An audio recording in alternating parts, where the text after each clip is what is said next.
నమస్తే, welcome to Leo news. Jaganmohan Reddy సీఎంగా ఉన్నప్పుడు అప్పటి ప్రతిపక్ష నాయకుల మీద అసభ్యకర పోస్టులు పెట్టినందుకు గాను వైసీపీ సోషల్ మీడియా కార్యకర్తలను అరెస్ట్ చేస్తున్న విషయం మనందరికీ తెలిసిందే. అందులో ముఖ్యంగా వినిపించిన పేరు వర్రా రవీంద్రారెడ్డి. ఆయన అరెస్ట్ని అయితే పోలీసులు డిక్లేర్ చేయడం, అలాగే ఆయన కోర్టులో హాజరుపరిచిన తర్వాత మీడియా ముందు కూడా హాజరుపరచడం జరిగింది. అయితే ఇక్కడ డిఐజీ కొన్ని సంచలన వ్యాఖ్యలే చేశారు ఆయన గురించి. ఈయన పెట్టిన పోస్టులు ఏవైతే ఉన్నాయో అవన్నీ కూడా తాడేపల్లి కేంద్రంగానే నడిచాయి అని చెప్పారు. ముఖ్యంగా అసలు డిఐజీ ఏం మాట్లాడారు, వర్రా రవీంద్రారెడ్డి కూడా కొన్ని విషయాలను అంగీకరించినట్టు వార్తలు అయితే వస్తున్నాయి. మరి ఇంతకీ వర్రా రవీంద్రారెడ్డి పోలీసులకు ఏం చెప్పారు, ఇలాంటి విషయాలన్నీ తెలుసుకుందాం. మనతో పాటు ఉన్నారు సీనియర్ పొలిటికల్ జర్నలిస్ట్ సత్యమూర్తి గారు. నమస్కారం సార్. నమస్కారం అండి. సార్, ఎట్టకేలకు వర్రా రవీంద్రారెడ్డిని పోలీసులు అరెస్ట్ చేసి కోర్టులో హాజరుపరిచారు. ఆ తర్వాత మీడియా ముందుకు కూడా తీసుకురావడం అయితే జరిగింది. కానీ పోలీసులు కొన్ని విషయాలను చెప్పలేకపోయిన పరిస్థితి కూడా మనం చూసాం ఆ ప్రెస్ మీట్లో. ఆ తర్వాత వర్రా రవీంద్రారెడ్డి కొన్ని విషయాలను పోలీసులకు చెప్పారు అంటున్నారు. సో వర్రా రవీంద్రారెడ్డి ఎలాంటి విషయాలను పోలీసులకు చెప్పారంటారు, ఏం చెప్తారు? వర్రా రవీంద్రారెడ్డి చెప్పిన విషయాల్ని అసలు అవన్నీ నిజంగా జరిగినాయా అనిపించే స్థాయిలో ఉన్నాయి. అంటే నిజంగా జరిగినాయా అన్న అనుమానం ఎందుకు వస్తుంది అంటే, ఒక రాజకీయ పార్టీ ఇటువంటి పనులు చేస్తుందా? ఇప్పటి వరకు భారతదేశంలో ఎన్నో రాజకీయ పార్టీలు ఉన్నాయి. ఇన్ని రాజకీయ పార్టీలు ఉన్నాయి కదా, ఏ రాజకీయ పార్టీ అయినా ఇట్లా చేస్తుందా? అందుకనే నేను ఇవన్నీ జరిగి ఉంటాయా అని ఎక్స్ప్రెస్ చేసింది. అంటే మనకి ఇప్పటి వరకు ఎక్కడ అనుభవంలోకి రాలే. సోషల్ మీడియాని ఉపయోగించుకోవటం అనేది చాలా కాలంగా చాలా పార్టీలు చేస్తూ ఉన్నాయి. అంటే ఫేస్బుక్లో డేటా తీసుకోవటం అనేది, లేకపోతే ఇంకా రకరకాలుగా సోషల్ మీడియాలో ప్రమోట్ చేసుకోవటం, పార్టీని ప్రమోట్ చేసుకోవటం. దాన్ని ఒకసారి మీకు గుర్తుండే ఉంటుంది, ఒక 10 సంవత్సరాల కిందట ఫేస్బుక్లో ఉన్న డేటాని కాంగ్రెస్ పార్టీ వాడుకుంది అని అప్పట్లో పెద్ద గొడవ జరిగింది. తర్వాత ఫేస్బుక్ మీద కేసులు వేయటం, ఇటువంటివన్నీ జరిగినాయి.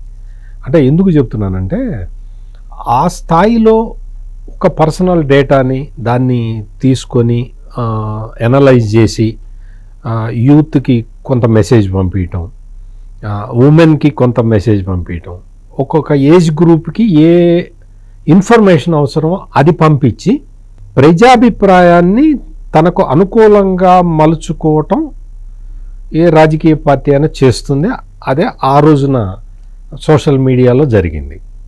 అటువంటి పరిస్థితి నుంచి, అంటే అదే తప్పు, అదే మన వ్యక్తిగత సమాచారాన్ని తస్కరించటం అనే ఒక కోణంలో అప్పట్లో చూశారు.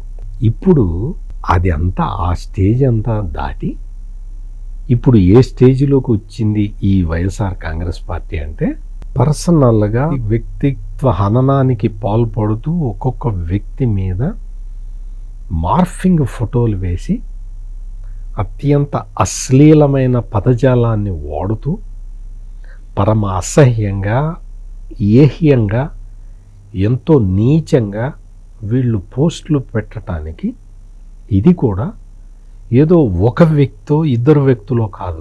మీకు ఇక్కడ మొత్తం ఈ జగన్మోహన్ రెడ్డి పార్టీలో జరుగుతున్నదంతా చూస్తే it is an organised crime అని డిఐజీ చెప్పారు. ఎందుకు?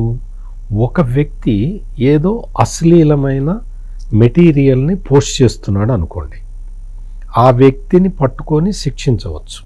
ఇక్కడ వైసీపీలో జరిగింది అది కాదు. వ్యక్తుల్ని చాలామందిని సెలెక్ట్ చేసుకొని, ఒక 14-15 మందిని సెలెక్ట్ చేసుకొని ఒక చోట నుంచి అశ్లీలమైన కంటెంట్ని తన పొలిటికల్ అపోనెంట్స్ మీద తయారు చేసి, అంటే ఒక ఫేక్ ఫ్యాక్టరీని, ఫేక్ న్యూస్ ఫ్యాక్టరీని పెట్టి అందులో ఫేక్ న్యూస్ని తయారు చేసి, ఫేక్ న్యూస్ అయినా కొంతవరకు ఎగ్జామ్షన్ ఇవ్వచ్చేమో, అశ్లీలమైన భాషతోటి ఫోటోలు మార్ఫింగ్ చేసి అతి నీచమైన పోస్టులని తయారు చేసి రాజకీయ ప్రత్యర్థుల మీద, వీళ్ళ సైన్యానికి, వీళ్ళందరూ కూడా సోషల్ మీడియా సైన్యం జగన్మోహన్ రెడ్డికి, వీళ్ళందరికీ ఆ కంటెంట్ ఇచ్చి వీళ్ళు ఫేస్బుక్లో, ట్విట్టర్లో, యూట్యూబ్లో, ఇన్స్టాగ్రామ్లో ఏ సామాజిక మాధ్యమం ఉంటే ఆ సామాజిక మాధ్యమంలో వీళ్ళు వాళ్ళ అకౌంట్లు క్రియేట్ చేసుకొని ఈ తాడేపల్లి నుంచి వచ్చిన ఈ కంటెంట్ని వాళ్ళు పుష్ చేస్తున్నారు. అంటే ఎంత ఆర్గనైజ్డ్ క్రైమో ఒక్కసారి తలుచుకుంటే ఒళ్ళు గగురు పడుస్తుంది. ఇంత క్రిమినల్స్, ఒక క్రిమినల్ బ్యాచ్ని జగన్మోహన్ రెడ్డి తయారు చేసుకొని సమాజంలో ఒక ఒక ఒక ఇనిమిటీని, అంటే శత్రుభావాన్ని నింపటం కోసం జగన్మోహన్ రెడ్డి చేసిన సోషల్ మీడియా ఇంజనీరింగ్ ఇది. ఈరోజు వర్రా రవీంద్రారెడ్డి అవినాష్ పేరు కూడా బయట పెట్టారు అని కొన్ని వార్తలు వస్తున్నాయి. దానిలో ఎంతవరకు నిజముందో మనకు తెలియదు. కానీ వర్రా రవీంద్రారెడ్డిని ఎప్పుడైతే అరెస్ట్ చేయడానికి పోలీసులు వెళ్ళినప్పుడు పోలీసులకు కొంత సమాచారం అందింది. అంటే వర్రా రవీంద్రారెడ్డితో అవినాష్ రెడ్డి పిఏ చాట్ చేశాడు, వాట్సాప్ చాటింగ్, అవి బయటపడ్డాయని కూడా మనం విన్నాం మొన్న. సో మరి అవినాష్ రెడ్డి గారికి ఏమైనా సంబంధం ఉండే అవకాశం ఉంటుందంటారా? అండ్ అలాగే ఎప్పుడైతే ఈ సోషల్ మీడియా కార్యకర్తలను అరెస్ట్ చేయడం మొదలుపెట్టిందో ఇటు పార్టీ నాయకులు, వైసీపీ పార్టీ నాయకులు వరుసగా ప్రెస్ మీట్లు పెట్టడం, టీడీపీపై కూటమి ప్రభుత్వంపై బురద జల్లే ప్రయత్నం చేయటం, ముఖ్యంగా జగన్మోహన్ రెడ్డి గారు వచ్చి ప్రెస్ మీట్ పెట్టడం, దీన్ని పక్కదోవ పట్టించే ప్రయత్నం చేయడం చేశారు. సో ఈ తాడేపల్లి ప్యాలెస్ నుంచి జరగడం వల్లే వాళ్ళు ఎంత కంగారు పడుతున్నారు అనుకోవచ్చా? మీరు అడిగిన మొదటి క్వశ్చన్లో మొదటి భాగానికి ముందు సమాధానం చెప్తా. అవినాష్ రెడ్డికి సంబంధం ఉందా? ఖచ్చితంగా ఉంది అని ఇవాళ పోలీసులు ప్రెస్ కాన్ఫరెన్స్లో చెప్పారు. ఖచ్చితంగా. ఎట్లా అంటే ఈ సునీత మీద, షర్మిల మీద పెట్టిన పోస్టుల్ని అవినాష్ రెడ్డి డిక్టేట్ చేసి తన పిఏ ద్వారా వర్ర రవీంద్రారెడ్డికి పంపించినట్టుగా వర్ర రవీంద్రారెడ్డి చెప్పేశాడు. అందుకని ఈ సోషల్ మీడియా పోస్టుల వెనక, వర్ర రవీంద్రారెడ్డి వెనక కడప ఎంపీ అవినాష్ రెడ్డి ఉన్నట్టు ఇప్పటికే చాలా స్పష్టమైన ఆధారాలు లభించినాయి పోలీసులకి. ఈ వర్ర రవీంద్రారెడ్డిని అరెస్ట్ చేసిన క్రమంలో, అంటే అరెస్ట్ చేయడానికి ముందు 41A నోటీస్ ఇచ్చి వదిలేసిన దాంట్లో కూడా ఈ కడప ఎంపీగా ఉన్న అవినాష్ రెడ్డి ఫోన్ చేస్తేనే పోలీసులు వదిలేశారు అనేది ఒక అభియోగం. తర్వాత వర్ర రవీంద్రారెడ్డిని పోలీసులు హింసిస్తున్నారు, అరెస్ట్ చూపించట్లేదు, అతను పారిపోలేదు, అతను పోలీసుల దగ్గరే ఉన్నాడు, పోలీసులు హింసిస్తున్నారు అని వర్ర రవీంద్రారెడ్డికి సంబంధించిన వ్యక్తిగత విషయాల్ని అవినాష్ రెడ్డి వీడియో చేసి మరీ బయటికి పంపించాడు. అంటే వర్ర రవీంద్రారెడ్డికి అవినాష్ రెడ్డికి చాలా సన్నిహిత్యం ఉంది అనే విషయం ఇక్కడ ఎస్టాబ్లిష్ అవుతుంది. వర్ర రవీంద్రారెడ్డి అవినాష్ రెడ్డికి ప్రథమ అనుచరుడు. అంతకుముందు వర్ర రవీంద్రారెడ్డి వైఎస్ భారతి, అంటే జగన్మోహన్ రెడ్డి భార్యకి పిఏ అని చెప్పుకునేవాడు. అంటే చెప్పుకోమంటే వాళ్ళకి ఏమి అపాయింట్మెంట్ లెటర్లు ఇవేమి ఇవ్వరు కదా, ఎంప్లాయ్మెంటు, ప్రొబేషను, కన్ఫర్మేషను ఇవి ఉండవు కదా. అతను పిఏగా పనిచేసినట్టు చెప్పుకోవచ్చు. చాలా అతనే చెప్పేవాడు, నేను భారతిరెడ్డి గారి పిఏ అని అతనే చెప్పేవాడు. అందువల్ల నీకు అపాయింట్మెంట్ ఉందా, అతను పిఏగా పనిచేసినట్టు అని ఎవరన్నా అడిగితే మన దగ్గర ఎందుకు ఉంటుంది, వాడి దగ్గరే ఉండదు, మన దగ్గరే ఉంటుంది. అందుకని చెప్తున్నాను. సో ఇదంతా కూడా ఒక క్రిమినల్ గ్యాంగ్. ఈ క్రిమినల్ గ్యాంగ్ మొత్తం సోషల్ మీడియాని ఉపయోగించుకొని ఒకే ఫ్యాక్టరీలో ఇవన్నీ తయారు చేసి వీళ్ళకి ఇస్తే వీళ్ళు మార్కెట్లో ప్రవేశపెట్టేవాళ్ళు. అంటే మొత్తం సొసైటీ మొత్తాన్ని విచ్ఛిన్నం చేసే ప్రయత్నాన్ని జగన్మోహన్ రెడ్డి ఈ ఆధునిక సాంకేతిక పరిజ్ఞానాన్ని ఉపయోగించుకొని ఎంత పకడ్బందీగా చేశాడో మీరు ఆలోచించండి. ఈ రోజున పోలీసులు చెప్పిన వాస్తవాలు వింటూ ఉంటే అసలు ఒళ్ళు గగురు పడుస్తుంది. ఇట్లా చేయొచ్చా? ఇంత ఇప్పుడు మనం జగన్మోహన్ రెడ్డి అనగానే మనకేం తెలుస్తుంది? షార్ట్ స్పాన్లో లక్ష కోట్ల రూపాయల ఆస్తులు సంపాదించటమే తెలుస్తుంది ఇప్పటి వరకు. షార్ట్ స్పాన్లో ఏ వ్యాపారాలు చేయకుండా, ఏ వ్యవసాయం చేయకుండా, అంటే కంపెనీలు ఉన్నాయి, ఏదో కంపెనీ ఉంది, ఆ కంపెనీకి విపరీతంగా లాభాలు వచ్చినాయి. ఎట్టొచ్చినాయో తెలియదు. అంబానీకి, అదానీలకే వాళ్ళు తన్నుకుంటున్నారు కంపెనీ ప్రాఫిట్లోకి రావడానికి. మరి జగన్మోహన్ రెడ్డి కంపెనీలన్నీ ప్రాఫిట్లో ఉంటాయి. ఎట్లా ఉన్నాయి? అసలు కంపెనీలు ఎట్లా పెట్టాడు? అదే ఆ ఎపిసోడే మనకు తెలుసు ఇప్పటివరకు. ఇప్పుడు జగన్మోహన్ రెడ్డి ఈ ఫేక్ సోషల్ మీడియా ఫ్యాక్టరీని ఎట్లా నడిపాడు అనేది ఇప్పుడు మనకి చాలా స్పష్టంగా కనపడుతున్నది. ఇప్పుడు జగన్మోహన్ రెడ్డి అనగానే అక్రమాస్తుల కేసుతో పాటు ఈ fake factory, fake news factory కూడా గుర్తుకొచ్చేంత తీవ్రమైన నేరం ఇది. దీన్ని పోలీసులు ఎక్స్ప్లెయిన్ చేస్తూ ఉంటే నేను ఒక్క ఛానల్ని చూశాను, దాదాపు 20,000 మంది చూస్తూ ఉన్నారు లైవ్లో. దాదాపు 20,000 మంది లైవ్లో వీక్షిస్తూ ఉన్నారు ఒక యూట్యూబ్లో.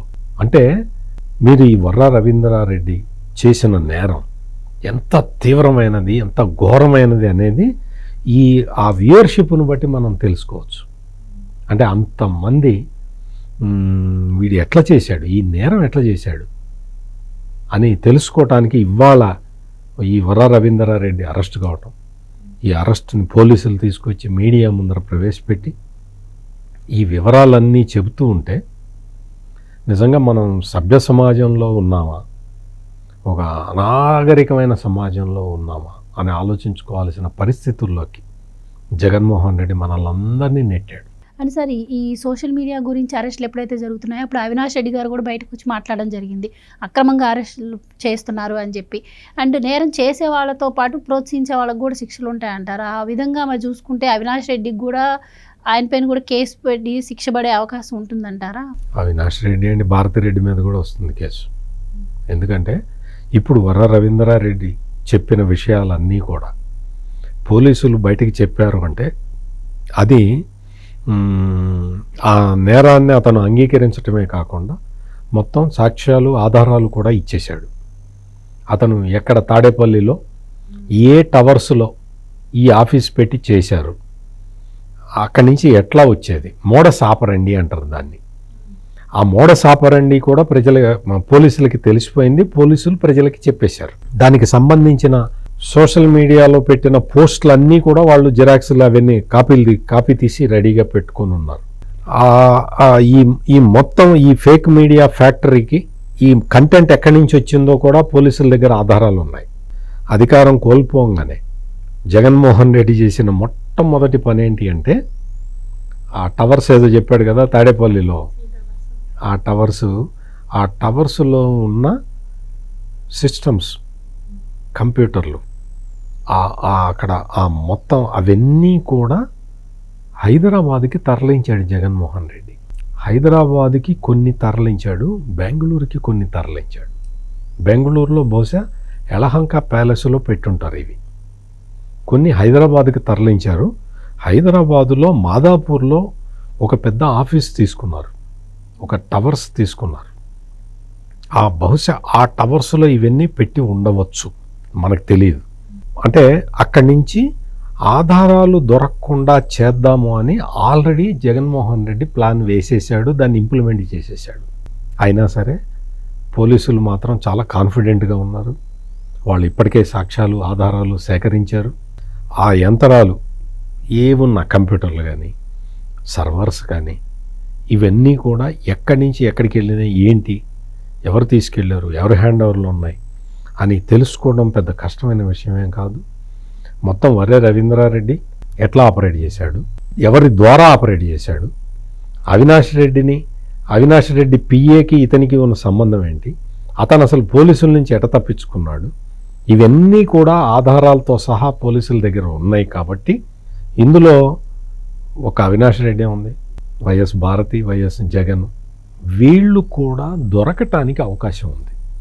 ఇప్పుడే నేను కన్ఫర్మ్డ్గా చెప్పలేను, ఎందుకంటే మనం జర్నలిస్టులుగా మనకి కొంతవరకే సమాచారం తెలుస్తుంది, భవిష్యత్తుని మనం ఊహించి చెప్పలేం. ఇప్పుడున్న పరిస్థితి ప్రకారం ఇందాక డిఐజీ ప్రెస్ కాన్ఫరెన్స్లో వెల్లడించిన విషయాలని చూస్తే మాత్రం ఇది మామూలు చిన్న నేరం కాదు, ఒకడో ఇద్దరో చేసిన నేరం కాదు, ఇది హై లెవెల్లో ఆర్గనైజ్ చేసిన ఒక క్రైమ్.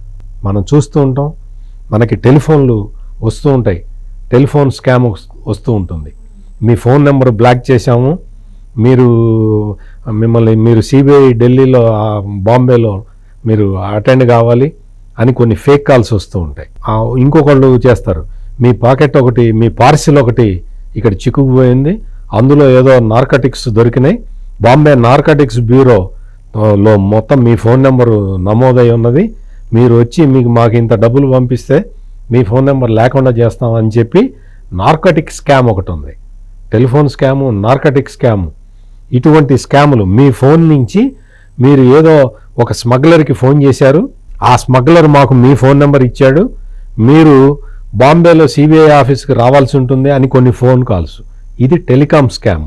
ఇటువంటి స్కాముల జాబితాలో ఈ రోజున ఈ జగన్మోహన్ రెడ్డి చేసిన సోషల్ మీడియా స్కామ్, అందులో ఆ తరహా స్కామ్ ఇదిగా మనం లెక్కేసుకోవచ్చు. Right sir, thank you so much. నమస్కారం అండి.